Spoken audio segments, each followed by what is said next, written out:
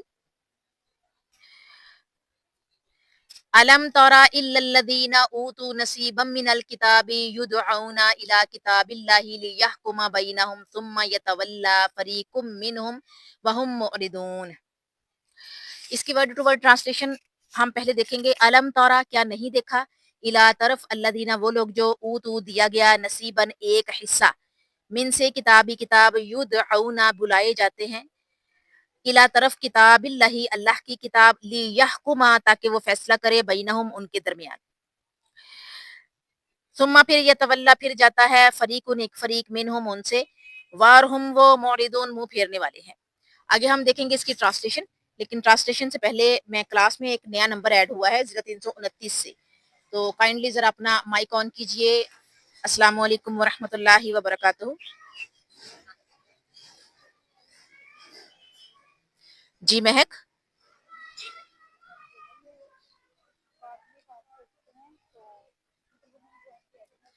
Okay, یعنی آپ کو مہک آپ مجھے بتا دیتی نا کہ لنک سینڈ کیا ہے آپ نے؟ چلیں اٹس اوکے، کوئی بات نہیں، اچھے کام کے لیے ہم منع نہیں کرتے، لیکن میری انفارمیشن یعنی کہ میرے جو ہے نا علم میں ہو تو پھر میں سیٹسفائیڈ رہتی ہوں نا۔ آپ کو پتا ہے کہ میں آپ لوگوں کے جو نمبرز ہیں وہ آگے پیچھے نہیں ہونے دیتی، اور نیو نمبر اگر میں دیکھوں تو پھر اس کے بارے میں پھر کنسرن ہونا چاہیے نا، میری ڈیوٹی بنتی ہے۔ چلیں جی ٹھیک ہے، مائک بند کیجئے، اٹس اوکے، بعد میں بات کرتے ہیں۔ جی ٹرانسلیشن دیکھتے ہیں ہم آیت نمبر 23 کی۔ کیا آپ نے ان لوگوں کو نہیں دیکھا جنہیں کتاب کا ایک حصہ دیا گیا ہے؟ وہ اللہ تعالیٰ کی کتاب کی طرف بلائے جاتے ہیں تاکہ وہ ان کے درمیان فیصلہ کرے، پھر ان کی ایک جماعت منہ پھیر لیتی ہے اور وہ اعراض کرنے والے ہیں۔ سب سے پہلے تو ہم اس کا کنیکشن دیکھیں گے مختصراً، کہ جو ٹاپک چل رہا ہے اس کے ساتھ اس آیت کا کیا کنیکشن ہے۔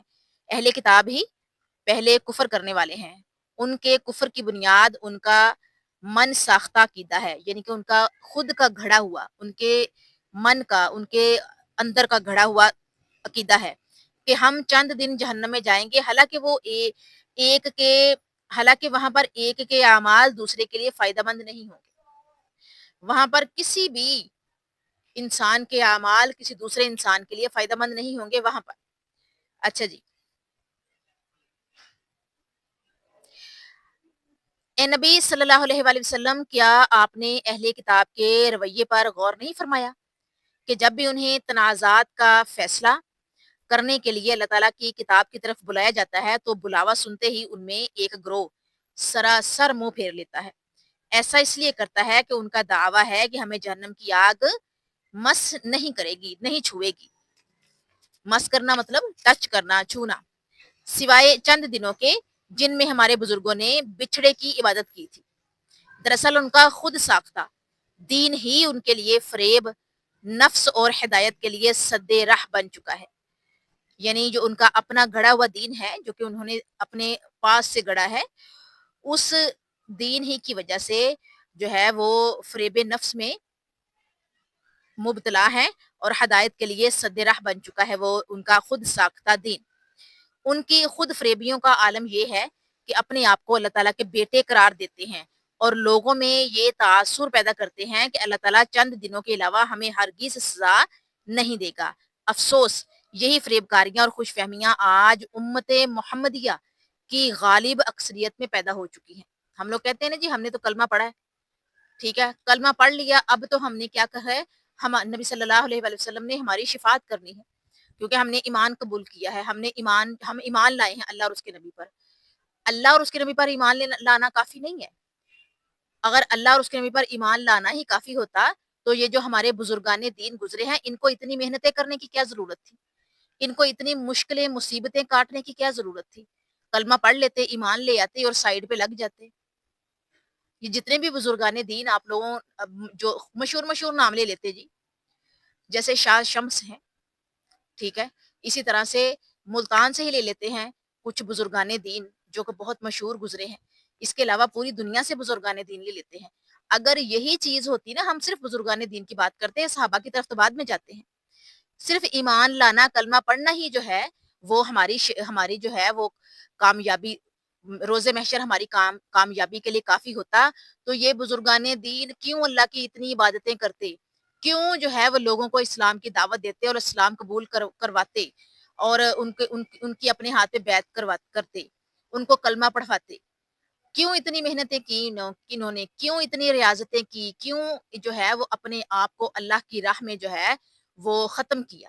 اگر صرف ایمان لانا، کلمہ پڑھ لینا ہی کافی تھا کہ جی ہم نے کلمہ پڑھ لیا ہے، اب ہمیں جو ہے وہ نبی کی شفاعت تو نصیب ہو جائے گی، جنت تو نصیب ہو جائے گی، دوزخ نہیں ملے گی اب ہمیں۔ اب آ جاتے ہیں اوپر کی طرف چلتے ہیں، تابعین، سلف صالحین، ٹھیک ہے؟ انہوں نے کیوں اتنی محنتیں کی، اتنی جو ہے وہ علم کی کتابیں لکھ دیں، تفسیریں لکھ دی، ترجمے لکھ دیے، کیوں؟ اجر کے لیے نا۔ اگر ان کو نہیں پتا تھا کہ جی ہم نے کلمہ پڑھ لیا، اب ہماری چھوٹ ہو جانی ہے، نبی نے شفاعت کر دینی ہے، سفارش کر دینی ہے۔ اب آ جاتے ہیں صحابہ کی طرف۔ صحابہ تو نبی صلی اللہ علیہ وآلہ وسلم کی جو ہے وہ چھاؤں میں بیٹھتے تھے، ان کا دیدار کرتے تھے، ان کو صبح دوپہر شام دیکھتے تھے۔ کیا ان کے لیے یہ کافی نہیں تھا کہ جی ہم نے تو نبی صلی اللہ علیہ وآلہ وسلم کو چھوا ہے، ان کے ہاتھوں کا بوسہ دیا ہے، ہم ان پر ایمان لائے ہیں، ان کے کہنے پہ ہم نے کلمہ پڑھ لیا ہے، ٹھیک ہے، اور ہم ان کے پاس بیٹھتے ہیں، ہمارے لیے یہی کافی ہے، نبی ہماری شفاعت کر دیں گے، سفارش کر دیں گے۔ جبکہ ہمارا نبی تو جو ہے وہ اپنی بیٹی سے کہہ رہا ہے کہ اے فاطمہ، جو بھی مجھ سے لینا ہے دنیا میں لے لے، آخرت میں میرے سے امید نہ رکھنا، میں آخرت میں کسی کے لیے کچھ بھی فائدہ نہ دے سکوں گا۔ اپنی سگی اولاد سے کہہ رہے ہیں، صحابہ تو بڑی دور کی بات ہے کہ جو فائدہ مجھ سے لینا ہے دنیا میں لے لو، آخرت میں تمہاری شفاعت، سفارش، تمہاری مدد میں نہیں کر سکوں گا۔ اور اپنے خاندان سے کہہ رہے ہیں، خاندان والوں سے کہہ رہے ہیں کہ جس نے بھی مجھ سے جو فائدہ لینا ہے نا، جو بھی حاصل کرنا ہے وہ دنیا میں لے لے، آخرت میں میرے سے کوئی امید نہ رکھنا، میں کسی کا کچھ نہیں دے سکوں گا۔ تو پھر کیا ہے؟ یہاں سے ثابت ہو گیا نا کہ صرف کلمہ پڑھ لینا کافی نہیں ہے، محنت کرنی پڑتی ہے، اللہ کو راضی کرنا ہے، زبان کو کنٹرول کرنا ہے، نظر کو کنٹرول کرنا ہے، ہاتھ کو کنٹرول کرنا ہے، اللہ کے حکموں پر جو ہے وہ عمل کرنا ہے، نبی کی سنت پر عمل کرنا ہے۔ گناہ کبیرہ سے بچیں گے سختی کے ساتھ عمل کرتے ہوئے تو اللہ گناہ صغیرہ کو معاف کر دے گا، لیکن اگر گناہ کبیرہ سے نہیں بچیں گے تو گناہ صغیرہ بھی معاف نہیں ہوں گے، امید مت رکھیے گا۔ آگے چلتے ہیں۔ یہی حال امت محمدیہ کا آج کے دور میں ہے۔ پورا دن پورا دن جب بیٹھ کے جو ہے وہ نیٹ پہ گزارنا ہے، بھلے وہ کام کے سلسلے میں ہے، بھلے وہ جو ہے وہ فراغت میں ہے، تو نیٹ پہ جو ہے وہ کیا کیا چلتا ہے آپ لوگوں سے ڈھکا چھپا نہیں ہے۔ اس کے بعد کہہ دینا جی ہم نے تو جی جمعے والے دن نماز پڑھ لی تھی جمعے کی، اور جو جمعہ بھی نہیں پڑھتے وہ کہتے جی عید پہ جا کے ہم جو ہے وہ بڑی عید اور چھوٹی عید پڑھ لی ہے، ہم مسلمان ہیں۔ تو ہمیں تو نبی کی شفاعت نصیب ہوگی، وہ اپنا مقام ذرا سوچ سمجھ کے رکھیں۔ اینوے آگے چلتے ہیں کہ امت محمدیہ کی غالب اکثریت جو ہے اس خوش فہمی میں مبتلا ہے کہ نبی ہماری شفاعت کریں گے۔ کوئی آل رسول کا نام لے کر اپنے آپ کو دھوکہ دیتا ہے، کسی نے عشق رسول کا نعرہ لگا کر لوگوں کو شریعت سے آزاد کر دیا ہے، اور کچھ لوگوں نے دنیا میں ہی بہشتی دروازے کھول رکھے ہیں کہ جی یہاں سے گزریں گے تو اللہ تعالیٰ جو ہے وہ جنت واجب کر دے گا۔ کیا جہاں جہاں بہشتی دروازے بنے ہوئے ہیں وہاں کے بزرگوں نے لکھ کے دیا ہے آنے والوں کو کہ جہاں سے گزرو گے تو میں وہاں پر تم لوگوں کی جو ہے وہ سفارش کر دوں گا؟ اگر تو لکھ کے دیا ہے تو پھر تو مان لیں کہ بھئی یہاں سے گزرنا ہے، اس کے بعد نہ نماز پڑھے، نہ روزہ رکھے، نہ اللہ کے حکموں پر عمل کرے، نہ نبی کی سنت پر عمل کرے، نبی کی شفاعت مل جائے گی؟ ہرگز نہیں، اللہ کے حکموں پر عمل کرنا پڑے گا۔ تو آگے چلتے ہیں کہ ان کے جو مذہبی پیشوا اور پیر و مرشد برملا اپنے مریدوں کو یہ سبق دیتے ہیں کہ جنت میں جانے کے لیے نیک اعمال کی ثانوی حیثیت ہے۔ یہ جو ہمارے بزرگان دین گزرے ہیں نا، یہ جو ہمارے بزرگان دین گزرے ہیں، اتنے بڑے بڑے جید علماء گزرے ہیں، انہوں نے بھی یہ کہا ہے اور کہہ کے گئے ہیں اپنے مریدوں سے، اپنے جو ماننے والے ہیں ان سے سبق دے کے گئے ہیں کہ جنت میں جانے کے لیے نیک اعمال اصل حیثیت رکھتے ہیں۔ نیک اعمال بزرگوں کو راضی رکھنا جنت کا سرٹیفکیٹ حاصل کرنے کے مترادف ہے۔ اسی بنا پر مرشد پکڑنا اور کسی امام کی تقلید جو ہے ضروری قرار دی جاتی ہے، تاکہ آپ کا مرشد یا آپ کسی امام کو پکڑتے ہیں وہ آپ کو سیدھا راستہ دکھا سکے، وہ آپ کو بتا سکے کہ اللہ کے نزدیک کیسے جانا ہے، اللہ کی محبت کیسے حاصل کرنی ہے، نبی کی سنت پر عمل کیسے کرنا ہے۔ یہ نہیں ہے کہ بزرگوں کے نام پر آپ لوگ جو ہے بہشتی دروازے بنا کے بیٹھ جائیں اور اس کے بعد یہ امید رکھیں کہ اللہ آپ کو معاف کر دے گا۔ ہرگز نہیں۔ ہمارے بزرگان دین بھی یہ ہمیں کہہ کے گئے ہیں، ہمیں یہ سبق دے کے گئے ہیں، اور یہ لکھ کے گئے ہیں، یہ لکھا ہوا موجود ہے۔ امام ابو حنیفہ سے لے کر اب تک کے جتنے علماء، بزرگان دین، جتنے بھی لوگ گزرے ہیں وہ لکھ کے گئے ہیں کہ اگر کامیابی چاہتے ہو،